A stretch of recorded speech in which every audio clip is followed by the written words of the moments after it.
Well, welcome back everybody. My name's Andrew and you're watching the Kelly's Country Life. So I just went and picked something up from a friend. Let me show you what it is and how it's going to help me on the house build. So this here is a homemade tractor basket. My friend offered this to me and I said, you know what, this would actually work out perfect. And it just so happens, which we're about to find out, but it's got the John Deere mounts that they set up for smaller John Deere tractor, and it should fit mine. So he built this out of scrap metal, and I think it's a pretty neat design. I have been saying for the last year or two that I'm going to build me something like this, except I'm going to build a tractor basket that will actually go on my forks, since I tend to have the forks on the tractor all the time. So I have no idea, this is at such an extreme angle, if I can even hook up to it and lift it. That's going to put a lot of strain on those hydraulic cylinders to lift it, but at the very least we can grab tractor forks, pick it up, drag it off. But let's get this off the trailer, take a quick look at it, and I think this is really going to help me with the outside of the house, because we have got to finish strapping and bolting that very back wall. Got a lot of nailing, drilling, and bolting to do, and scaffolding just doesn't work out on soft ground. This will be perfect to go on the front of the tractor and help me out.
Well, as often is the case, things don't always go to plan. So I thought I was going to have this hooked up and be working on the house, bolting up the wall, but nope. We thought this was built to fit my tractor, but apparently, because these pins are about 4 inches lower, it's set up for the next series up John Deere, which is odd because he said it was on an even smaller tractor than this in 2-wheel drive, but it must have had the loader spacing for the larger series tractors. So he doesn't even have that tractor right now. Told me I am more than welcome to modify this. All I need to do is cut these welds out, knock this plate loose. We'll hook the tractor back up to it. The plates need to come up roughly 4 inches on both sides, and then it'll work for my tractor. He said I am welcome to use this as long as I need to, because like I said, he doesn't even have the tractor to use this on, and it's just been sitting in the woods. So this is going to turn into a little bit of a build series. Some pretty thick welds in there, so I think we're going to get the big cut-off wheel and grinder out, cut those out, bring this back in the shop, weld it up.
All right, so knock that off the list. This is one of those times to where I am so happy I got the more powerful welder. I crunk it up pretty good, about as hot as you can burn with that 030 wire.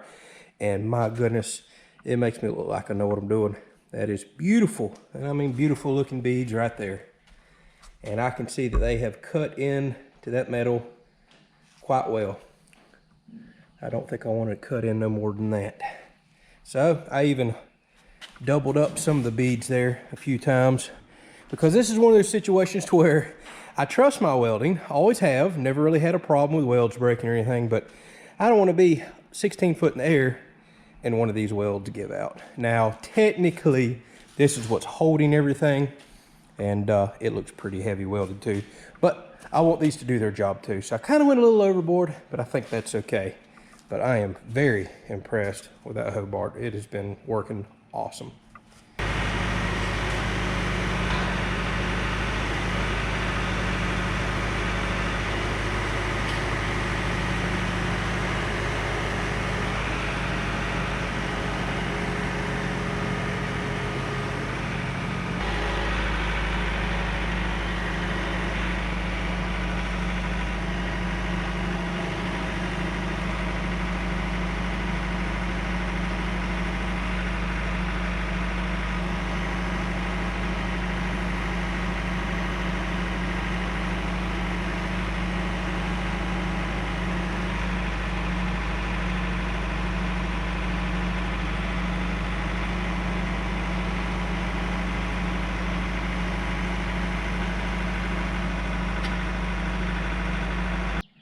All right, so here it is. As you just seen, it can lift way up, plenty high enough to get to everything I need on the house. Actually, one thing that I really like that they did, they put the mounts down very low, so you get an extra 3 foot of lift above the mounts, whereas if I were to make a platform that the forks go underneath, I would lose that 3, maybe even 4 feet right there. So that's something I might have to incorporate in my design whenever I build one. This thing can go a long, and I mean a long ways up. The other thing that I really like they did, how deep these hooks are. Those hooks are more secure and will stay on here better than the factory John Deere hooks, like for my bucket and other implements. So I really like what they did there. Everything fits great that we just welded up and done. Pins drop right in. This should be nice and secure. No reason for this to fall off at all. Yeah, everything fits really good. I love how secure that is. No way that's coming off. And I love how high up this reaches too. This is awesome. Let's jump up in there and try it out, see how stable it is while it's just sitting here.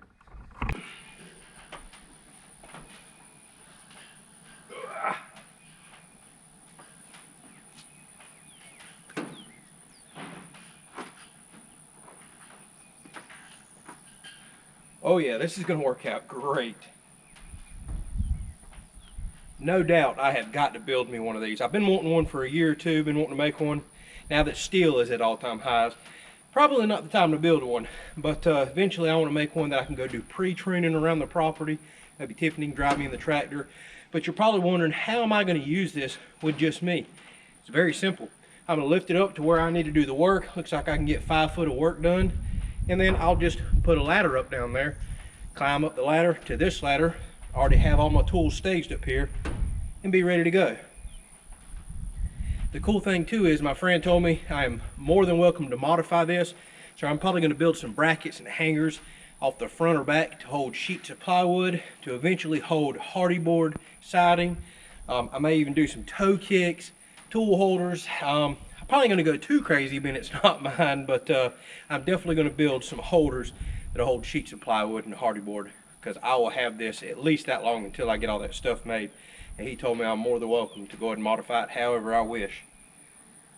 So I like it. This is really giving me some ideas for one that I'm going to build in the future. I can't wait for steel to finally drop, because I want to build a welding table. I want to build one of these. I want to build a metal storage rack. I got a lot of things I want to do on the channel and show off to y'all, but we just got to wait for materials to drop. This is going to help me out so much. Oh, this is going to be nice. I like it. I like it a lot.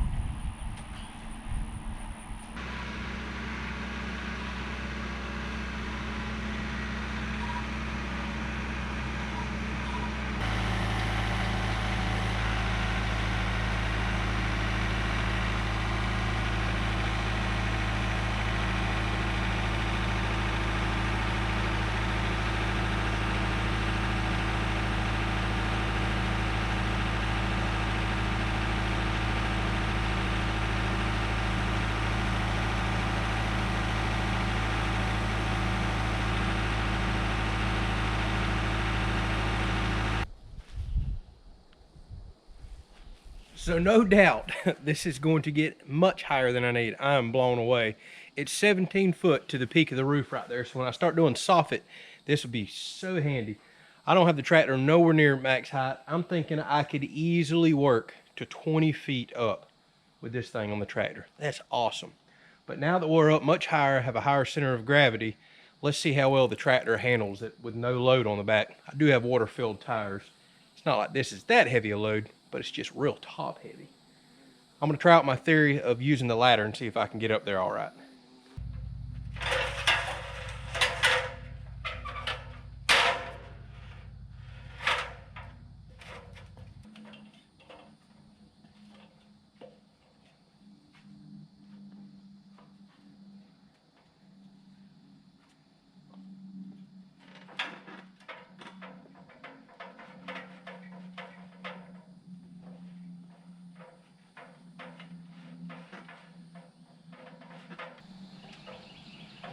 All right, so very nice. No doubt, this is going to take care of everything I need to do outside the house, with the exception of the porch, but then I can use the roll around scaffolding for that. This is so much more stable than that scaffolding. Feels a whole lot safer. You've got rails around you, and actually, I'm too high. I need to come down to do work underneath, and this will go a couple foot higher. This is gonna be awesome. Bo, I know you watch the channel. Thank you so much for loaning me this. So I was going to do a little bit of work today, but we have somewhere we have to be in a little bit. It's already late in the day. I wasn't expecting to have to do that fix to the man lift basket out there. So it kind of put me behind. So I have decided I'm going to make this video about scaffolding and the equipment that I'm using out here to help. Now, there has been a lot of conversation on the channel about this Harbor Freight or Franklin scaffolding that I just recently bought. A lot of people have had suggestions on how to sturdy it up. I mean, it's just a small residential type of scaffolding. I've already done some X-bracing with ratchet straps. I have done a couple of stabilizers, and it's made a huge difference. But a lot of people have suggested working up top with no railing, no tiles, no boards, something to keep me from stepping over the edge or knowing where my boundaries are is a bit dangerous. And I agree. And I have been listening to that. I placed an order several days ago for a railing system. And I want to say thank you to one of the subscribers, actually somebody I used to work with. They have a set of scaffolding like this. They looked in the manual, found a generic part number that fits all different types of Baker scaffolding. This is a Baker scaffolding. Pretty much everything out there, they're all identical from what I can tell, all your small residential scaffolding. But he gave me that part number. Lo and behold, I found a railing system on Amazon. And so for about the price of one scaffold, I have a full rail system with gates and the stabilizers. I think that's pretty fair. Now I'm gonna be honest, I've got more in this whole setup than I was expecting to spend originally, but it has already been a lifesaver. It's one of those things that you say, why didn't I get it sooner? I have been using it every single day. It's gonna get, I don't know how many days of use building this house. When you look at the cost of renting scaffolding per day, it's not gonna take long at all to pay for every single thing that I have already bought, and then I would be in the hole with additional rental days. So it's so nice having my own scaffolding now. But let's see if this Metaltech railing system will fit this. That's the same company I bought the stabilizers for. They bolted right up. Again, all these scaffolds are called Baker scaffolds, and they look identical from the sizes, attachments, accessories, everything. So I don't foresee a problem with this fitting. If you're interested in this, I'll always put it down in the description to our Amazon store where I try to get the majority of this stuff. But let's try it out today. Let's put the railing up, see if I feel safer, and I want to go ahead and put the other set of scaffolding legs on the back side, because eventually I'm going to make it to this room and be doing tongue and groove pine on the ceiling all the way up to 16 feet 6 inches. So I really need this thing to be sturdy enough for me to do a lot of work out here. Plus eventually I'm going to put underneath decking on the porch, all porch outside out there. That's going to get closer to 17 feet, which is about the max working height that I would like to ever be on this. I have a feeling this railing system, having something to kind of index myself to, is going to make me feel a whole lot more comfortable instead of just an open platform staring at concrete. So let's get this open and up. I want to get the other set of stabilizers on, and I'll give you my honest opinion if these accessories are worth the upgrade. All right, as far as these stabilizers go, there is 4 to a pack, so you can extend the width of your scaffolding over 2 feet, because these are 14 inches where they come out. They come with the wheels, all the extra clips, and a nice touch. I like how they had this welded on nut to where you can screw this knob in here and kind of really shore everything up so there's no slop there. It just makes it feel better. I wish this entire scaffolding had these knobs like that to really lock everything together. So what you do is you just take the bottom pin out that's already holding this wheel in. You slide this up,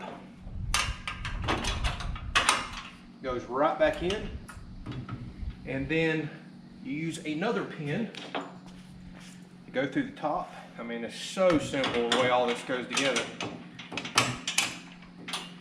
Now you can screw this knob in and take this slop out right here, which I'm going to wind up doing that with the X-bracing and straps anyways.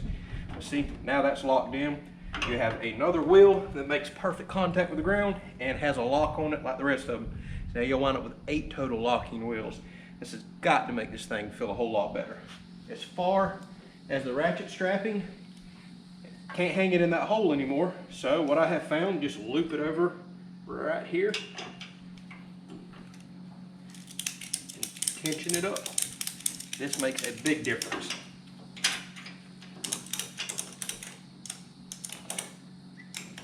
Go overboard there. All right, put the other one on.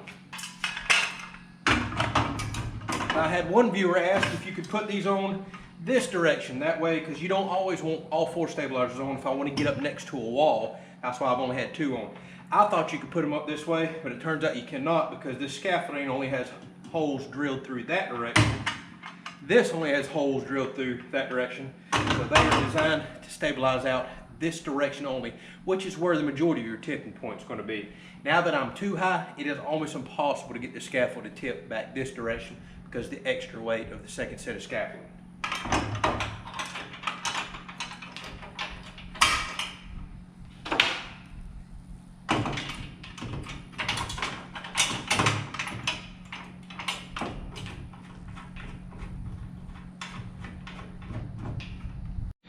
All right, so I have the side rails assembled. That wasn't too hard. They have bars that go in the middle, little push-in tabs, and the only tools required is a Phillips and a little nut driver for the backside to put the kind of toe kick section together.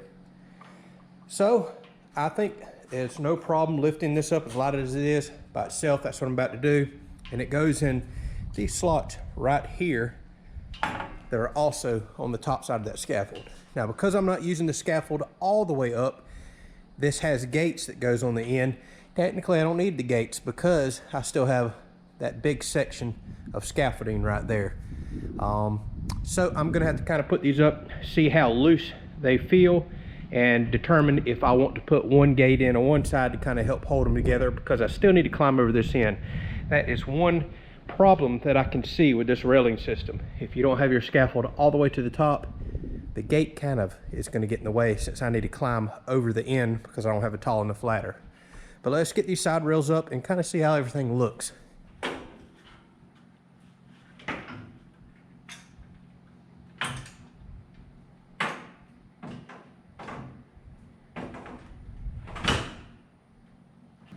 So fit's definitely going to be an issue if you don't put the gates in. So it looks like I'm going to have to put them in. Let me get the railing in on the other side.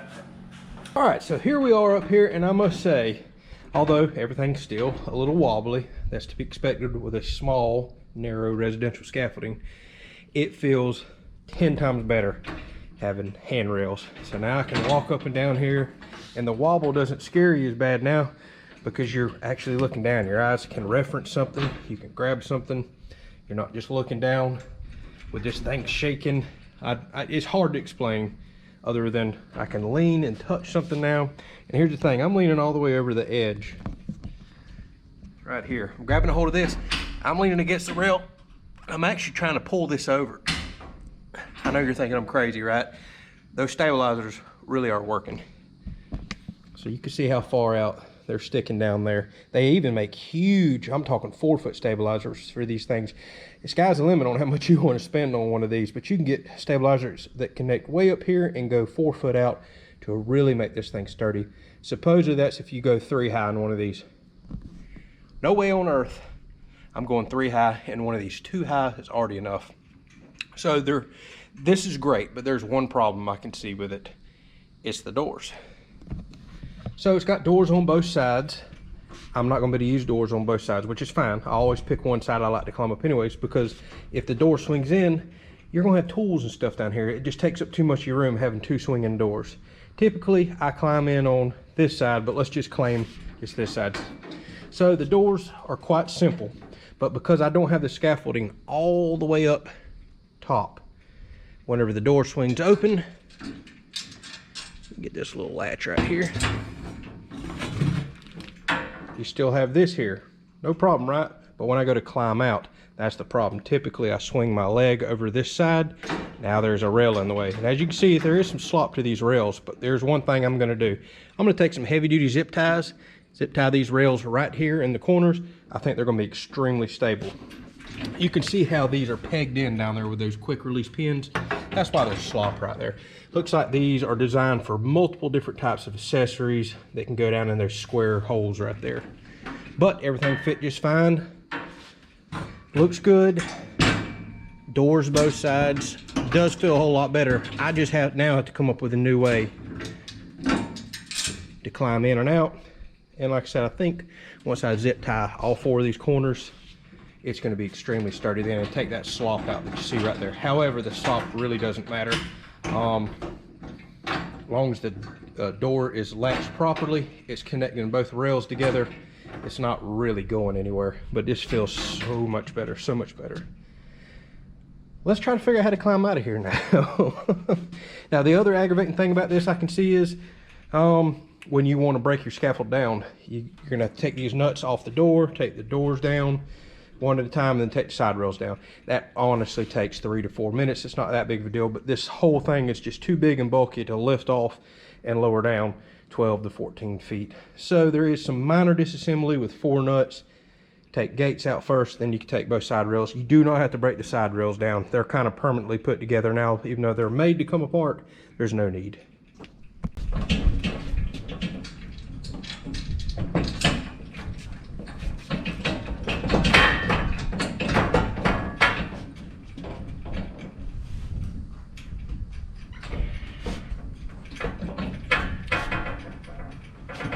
Now here's where the problem's gonna lie. Typically I swing my leg over. No way I can do that now.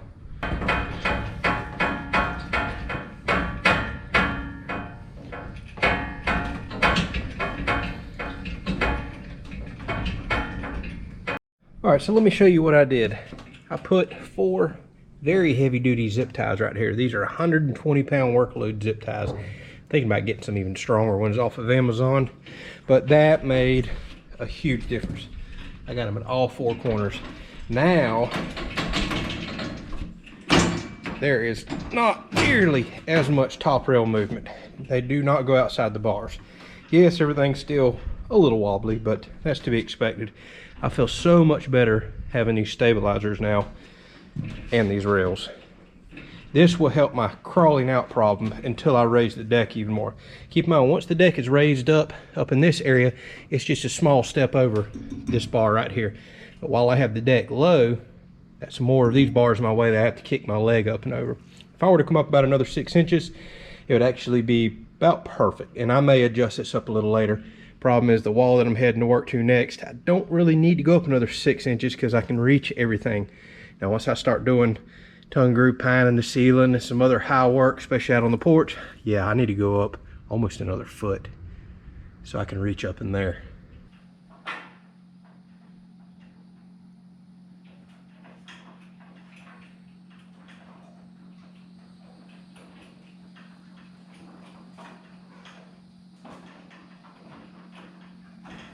Well, hopefully you enjoyed this little episode, getting a look into the new equipment, both the tractor basket and the scaffolding upgrades that I've done. That's really going to help me with this house. Again, I said it before, but this is one of those things that now that I have it, how did I live without it? There's just no way I could do this house build without scaffolding. Absolutely no way. The only other way would be to rent scaffolding or to rent a man lift. Both would be extremely expensive with the amount of time that it's going to take me to build this by myself. So the scaffolding was an excellent purchase. I will say, while I was looking around for the railing, Northern Tool has this scaffolding on sale right now for $169. That's a killer deal. I paid $250 for it. Problem is, I don't have a Northern Tool anywhere near me. They are hours and hours away, and their shipping is quite high. So if you have a Northern Tool store nearby and you're interested in scaffolding, the Baker scaffolding right now, $169, killer deal, because everything has went up. Steel prices have went up, woods went up. So most people are selling these for $249 to $269. So I jump on that deal and quickly while they're running that sale. As far as everything else goes, like I said, I'll include links to Amazon where I got it. That was close to the cheapest prices I could find, but hard to beat free shipping right to your house, so I don't have to drive to any town and stop any work. If you have any questions about this, drop a comment down below. So if you like these type of videos, don't forget to hit the little thumbs up down there and subscribe to the channel. We'll catch you on the next video.